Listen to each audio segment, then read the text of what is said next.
जो एडवोकेट हैं ग्वालियर के, वो जो शुरुआत उन्होंने वहाँ से करी कि बाबा साहब के स्टैचू को मध्य प्रदेश हाईकोर्ट में लगने नहीं थी, और ये हम इससे पहले बहुत चर्चा कर चुके हैं। उसके बाद में अब उस स्टैचू के मना करते करते इनके द्वारा अब ये और आगे बढ़ गए हैं।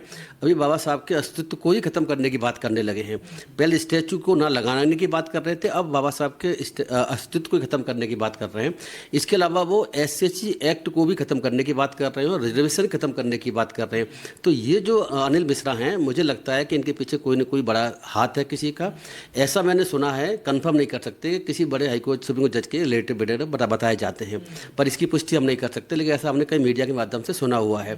तो ये जो इनके पीछे कोई न कोई बहुत बड़ी शक्ति काम कर रही है। और आप ये भी देखिए कि इनको जब कोई जानता भी नहीं था आज से कुछ चंद महीने पहले, आज पूरी दुनिया इनको जानती है। इसके अलावा ये जो एडवोकेट हैं, इनके अलावा दूसरे एडवोकेट भी आप देखिए ना, कि जो राकेश किशोर थे जिन्होंने गवई साहब के ऊपर जूता फेंका और फेंकने की कोशिश की, उनके खिलाफ भी कोई कार्रवाई नहीं हुई, और ये बंदा भी अब खड़ा हो गया है। तो ये जो दोनों लोग हैं जो एडवोकेट, लगता है इन लोगों के पीछे कोई RSS BJP या किसी और बड़े लोगों का इनका हाथ है, जिसकी वजह से ये लोग इतनी हिम्मत कर पा रहे बड़ा षड्यंत्र है इसके पीछे। हैं। मुझे लगता है कि बहुत बड़ा षड्यंत्र है, और षड्यंत्र ये सिर्फ बाबा साहब का नाम मिटाने वाली की बात नहीं है, ये संविधान को खत्म करने की बात है और दोबारा से मनुस्मृति लागू करने के लिए ये षड्यंत्र है। इसके अलावा ये छोटी मोटी बात इसको लेके अब देश ना चले, क्योंकि आप ठीक कह रहे हैं कि जिस बाबा साहब के खिलाफ कभी भी प्रधानमंत्री मोदी या योगी या किसी और या RSS के लोग भी नहीं बोल सकते, जिस तरीके से ये बाबा साहब को गंदा व्यक्ति कह रहा है, बाबा साहब को यहाँ तक एजेंट भी बता रहा है, उनके अस्तित्व खत्म करने की बात कर रहा है। तो इसके पीछे निश्चित रूप से कोई बहुत बड़ा षड्यंत्र है, बहुत बड़ी डिजाइन है। और मुझे तो ऐसा लगता है कि RSS BJP और भारतीय सरकार और सरकार BJP की उनके पीछे छुपे रूप से उनका सपोर्ट कर रही है। ये तो अब खुलकर जिस प्रकार से लोगों के बीच जा रहा है, जिस प्रकार से बाबा साहब के खिलाफ आप शब्द और दलित समाज, पूरे दलित समाज के खिलाफ जो बातें कर रहा है, ये तो गैर संवैधानिक है सर, गैर कानूनी है। ये बिल्कुल गैर कानूनी है। इसमें एक FIR ग्वालियर की FIR क्राइम ब्रांच ने करी है। इसके अलावा और भी FIR मध्य प्रदेश में हुई है, महाराष्ट्र में भी हुई है और जगह भी FIR हुई है। लेकिन जो ग्वालियर की FIR जो पुलिस ने करी है, वो FIR मैं बता दूं आपको, सिर्फ BNS की धाराओं के तहत की गई है, जबकि बाबा साहब का अपमान करना 2016 जनवरी 2016 से अपराध है और SHC एक्ट के तहत वो आता है। तो SHC एक्ट के तहत उसमें धारा जोड़ने की ज़रूरत है, और ये धारा क्यों नहीं जोड़ी तो पुलिस बताएगी बाकी। मुझे लगता है कि लोगों को ज़रूरत है, बाकी लोगों को जो इस आंदोलन में शामिल हो रहे हैं इनके अगेंस्ट अनिल मिश्रा के खिलाफ, कि वो इस धारा को जुड़वाएं, जिससे कि अगर SC/SC एक्ट की धारा जुड़ जाएगी तो जैसे आपको पता है कि उसमें एंटीसिपेटरी बेल अलाउ नहीं है, नंबर 1। दूसरी बात ये भी कि प्रोबेशन और बहुत सी चीज़ें होती है कन्विक्शन के बाद में, वो भी अलाउ नहीं है। और ये कह रहा है कि SHC एक्ट का अपराध कोई करता ही नहीं है, ये तो झूठे केस लगाए जाते हैं। आपने देखा होगा ये बार बार बोल रहे हैं, इसलिए SC/SC एक्ट का अस्तित्व खत्म करने की बात कर रहे हैं, कोई झूठे केस लगाए जा रहे हैं। मैं आपको बता दूं कि SC/SC एक्ट के तहत ये जो बात जो कह रहा है, इस बंदे को ये भी नहीं पता कि जो बात जो कह रहा है अनिल मिश्रा कि ये बात SCC एक्ट तहत ऑफेंस भी है। वो ये भी कह रहे हैं कि SCC एक्ट झूठा लगाया जाता है। अगर इन पे SCC एक्ट लगाया जाता तो बिल्कुल सच्चा लगा जाएगा, क्योंकि वो धारा ये कहती है कि बाबा साहब या किसी ऐसे व्यक्ति का जिनका के SC के ST के लोग जिनको हाई एस्टीम पर, जिनको बहुत सम्मान करते हैं, उनका अनादर करना अपने आप में ऑफेंस है। तो ये खुद ऑफेंस कर रहा है, और इसे ऑफेंस का पता भी नहीं है कि ऑफेंस क्या है क्या नहीं है। तो ये तो इसके पीछे बहुत बड़ा षड्यंत्र है। मुझे लगता है कि संविधान ही मेन इनकी टारगेट पर है, बाबा साहब टारगेट पर, दलित जाति पूरी टारगेट पर है, और SC ST OBC पूरे टारगेट में। अब ये नया षड्यंत्र करके देश में मुझे लगता है कि कुछ ये बलवा दंगा कराना चाहते हैं, ऐसा मुझे लगता है। नहीं, संविधान अगर टारगेट पे है इनके, तो फिर ये क्यों कहते हैं BN राव ने संविधान लिखा? वो सब झूठ है इनकी। वो आपको ही पता है कि BN राव ने संविधान लिखा, दुनिया देश पूरा जानती है, इसमें कोई अब डाउट रहा ही नहीं है। इस डिस्कशन के बाद में ये बात और क्लियर होकर आ चुकी है कि BN राव नहीं, बाबा साहब ने संविधान लिखा हो, इसकी बात बिल्कुल झूठी है। ये इसकी आड़ में संविधान को खत्म करना इनके पीछे मंशा है। आप मुझे बताइए, अगर कोई व्यक्ति ये कहे कि SC ST एक्ट खत्म किया जाए, जो कि आर्टिकल 17 के कंप्लायंस से बनाया गया है, आर्टिकल 70 छुआछूत का रोकता है।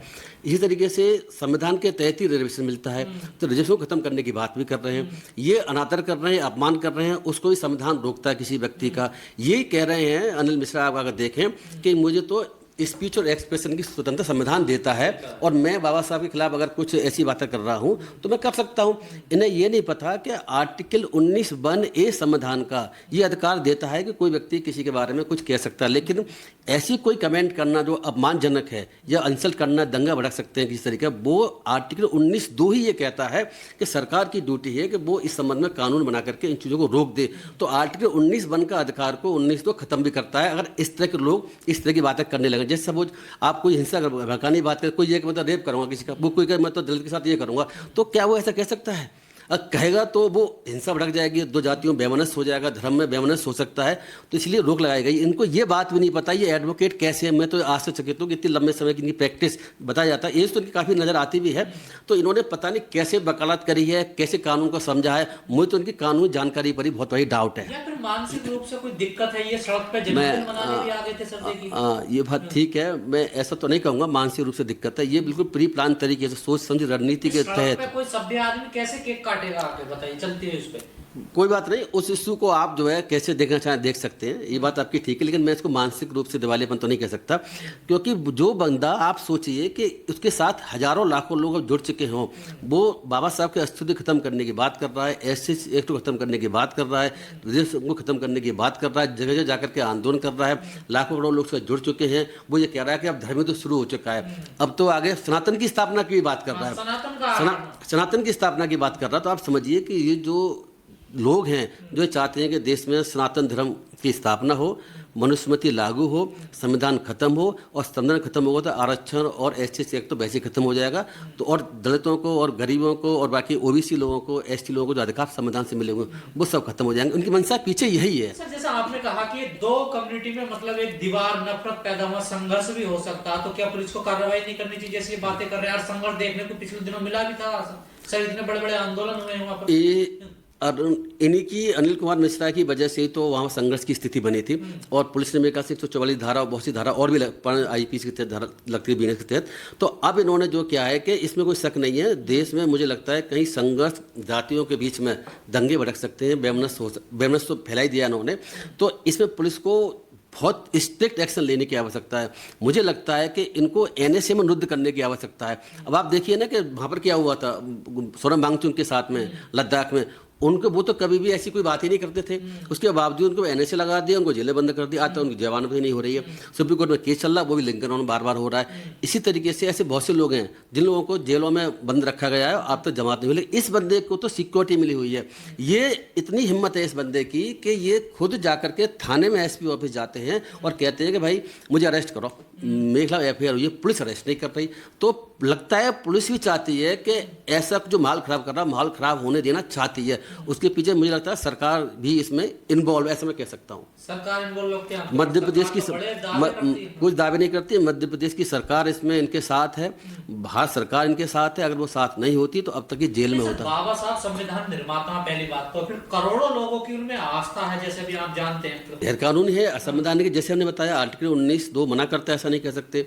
जैसे हमने बताया एससी एक्ट में ऑफेंस भी है, बीएनएस में भी ऑफेंस है, क्योंकि दो जातियों के बीच में वैमनस्य कराने की और दंगा कराने की इनकी कोशिश है, और वो वहाँ संभावना कई बार बनी भी है। पुलिस ने वहाँ सिक्योरिटी भी लगाई है, इनको सिक्योरिटी सरकार दे रही है, आप देखिए ना। और जबकि ये नहीं कि इनको अरेस्ट करके जेल में डाला है, सिक्योरिटी जरूरत नहीं, पैसा बर्बाद क्यों कर रही है सरकार? भाई 2 लोगों को 3 लोगों को अगर पुलिस वालों को उनके पीछे सिक्योरिटी लगा देगा, ये सिक्योरिटी के हकदार हैं कहाँ? इनको तो जेल में रह करके वो जेल की सिक्योरिटी मिलनी चाहिए। जैसे अनिल मिश्रा बोल रहे हैं अस्तित्व खत्म कर दूंगा बाबा साहब का अस्तित्व खत्म करने के लिए तो बरसों से लोग प्रयास कर रहे हैं, क्या हो पाएगा इन लोगों से बाबा साहब का अस्तित्व? मैं आपको ये बता दूं, बाबा साहब का अस्तित्व खत्म होने तो दूसरी बात है, अस्तित्व नहीं, उनकी जो पहले वो महान थे, पूरी दुनिया उन्हें जानती थी, इंडिया नहीं पूरे विश्व में जाना जाता है, अब उनकी जो महानता और बढ़ेगी। ये नहीं पता कि आप जिस तरह विरोध कर रहे हैं ना, उससे तो उन लोगों को, जो लोग नहीं भी जानते हैं ना, तो वो लोग भी उनको जान रहे हैं, तो इनको ये भी नहीं पता, अब तो उनका अस्तित्व खत्म नहीं होगा, अब तो इसको अमर हो गया हमेशा के लिए। संविधान लिखने की बात करते हैं, BN राव ने लिखा, कोई इनके पास आधार, कोई तथ्य तो होगा ना? BN राव साहब ने तो कहीं नहीं कहा कि मैंने संविधान लिखा। इन पर सिर्फ एक तथ्य है कि वो उनकी जाति के हैं, BN राव। अच्छा, BN राव ब्राह्मण है, इसीलिए एक तथ्य से इनके पास यही है, वो चाहते हैं कि दलित किसी व्यक्ति को या कोई और समाज का व्यक्ति उसको सिरे किसी संविधान लिखने का नाम मिले, तो ये बाबा साहब से सिरे को छीनना चाहते हैं, और कोई बात नहीं, इसमें कास्ट का एंगल है और कोई बात नहीं है। सर एक तरफ ये दलित समाज, खासकर मध्य प्रदेश SC/ST समाज के, इन्होंने पंचायत करी, उनका बहिष्कार करा, ये भी तो ऑफेंस है सर। बिल्कुल ऑफेंस है। सामाजिक बहिष्कार किसी का आप नहीं कर सकते ना सर। बिल्कुल नहीं कर सकते। सामाजिक या आर्थिक बहिष्कार भी नहीं कर सकते। एससीसी एक्ट में सामाजिक और आर्थिक बहिष्कार करने को भी ऑफेंस बनाया गया है और ये ऑफेंस है, लेकिन वहाँ पर मुझे लगता नहीं है कि इसके लिए एफआईआर दर्ज हुई है और इसमें भी एफआईआर सामाजिक बहिष्कार के लिए होनी चाहिए। और ये जो अनिल मिश्रा हैं उनको बढ़ावा दे रहे हैं, उनको और उकसा रहे हैं, समर्थन कर रहे हैं, उनकी फूल माला पहनाई जा रही है और वो कह भी रहे हैं कि हाँ साहब बिल्कुल ठीक कर रहे हैं, बहिष्कार इनका पूरा होना चाहिए। तो ये दलितों के खिलाफ मुझे लगता है बहुत बड़ी हिंसा कराने का इनका षड्यंत्र मुझे लगता है। और ये आप देखिए, मुझे पूरी उम्मीद है आगे अगर इस पुलिस ने इनको रोका नहीं तो हिंसा भड़क सकती है। इनके कदकाम ही इस तरीके के हैं, क्योंकि कब तक कोई इंसान, जो बहुत से लोग हैं, कौन क्या कर ले कुछ कह नहीं सकते, मानसिक लोग सब तरह के लोग होते हैं। तो इन्होंने जो ये शुरुआत करी है ना, बाबा साहब का अपमान, बाबा साहब को गद्दार कहना, यानी क्या क्या कहना, एजेंट कहना, ऐसे को खत्म करना और ये भी कह रहे हैं कि मैं लगातार कहता रहूँगा, रुकूंगा नहीं, मैं माफ़ी भी नहीं मांगूंगा, पुलिस अरेस्ट भी नहीं कर रही है। तो ये सारी चीज़ें देश की स्थिति बिगाड़ सकती हैं। लेकिन जिस प्रकार से जो वहाँ के संगठन है उन्होंने जो स्थिरता बनाए रखी है, आपको नहीं लगता बड़ा सराहना का काम कर रहे हैं वो लोग भी, वहाँ के जो अम्बेडकरवादी संगठन? हाँ बिल्कुल, उनके रूप में काम करना चाह रहे हैं। आप बिल्कुल ठीक कह रहे हैं। उन्होंने कोई घोषणा की लेकिन बाद में लगा तो उन्होंने घोषणा को वापस भी लिया, आप कर भी नहीं रहे हैं। लेकिन ये जगह जगह जा करके फिर भी उसके बावजूद भी भड़काऊ भाषण दे रहे हैं, बाबा साहब का लगातार अपमान कर रहे हैं। जैसे कि आपने भी कहा और मैंने भी कहा कि बाबा साहब का अपमान करने की हिम्मत आज के समय प्रधानमंत्री में भी नहीं है। लेकिन ये बंदे में हिम्मत कहाँ से आ रही है, ये जांच का विषय है। मैं आपसे फिर कह रहा हूँ, कोई न कोई बड़ा संगठन, कोई बड़े लोग इसके पीछे हैं। पहले भी कह चुका हूँ, मुझे उम्मीद है कि भारतीय जनता पार्टी की सरकार इनके साथ में है। बाकी हिंदूवादी संगठन है जो सनातन का सपोर्ट करते हैं, उनके साथ नहीं, आपको नहीं लगता जो अम्बेडकरवादी नेता अपने आपको कहते हैं उनको आगे आ जाना चाहिए, इस पे बात रखनी चाहिए, बिल्कुल क्लियर होनी चाहिए चीजें? अम्बेडकरवादी नेताओं की बात मैंने कुछ संत नेताओं की सुनी है, इसका मुझे बड़ा अफसोस हुआ, दुख भी है कि वो नेता कहाँ चले गए जो अम्बेडकरवादी अपने आप को कहते हैं लेकिन चुप हैं या कुछ थोड़ा बहुत बोल रहे हैं। उनको तो इस पर आंदोलन करने की आवश्यकता थी, उसको सरकार को, पार्लियामेंट को घेरने की आवश्यकता थी।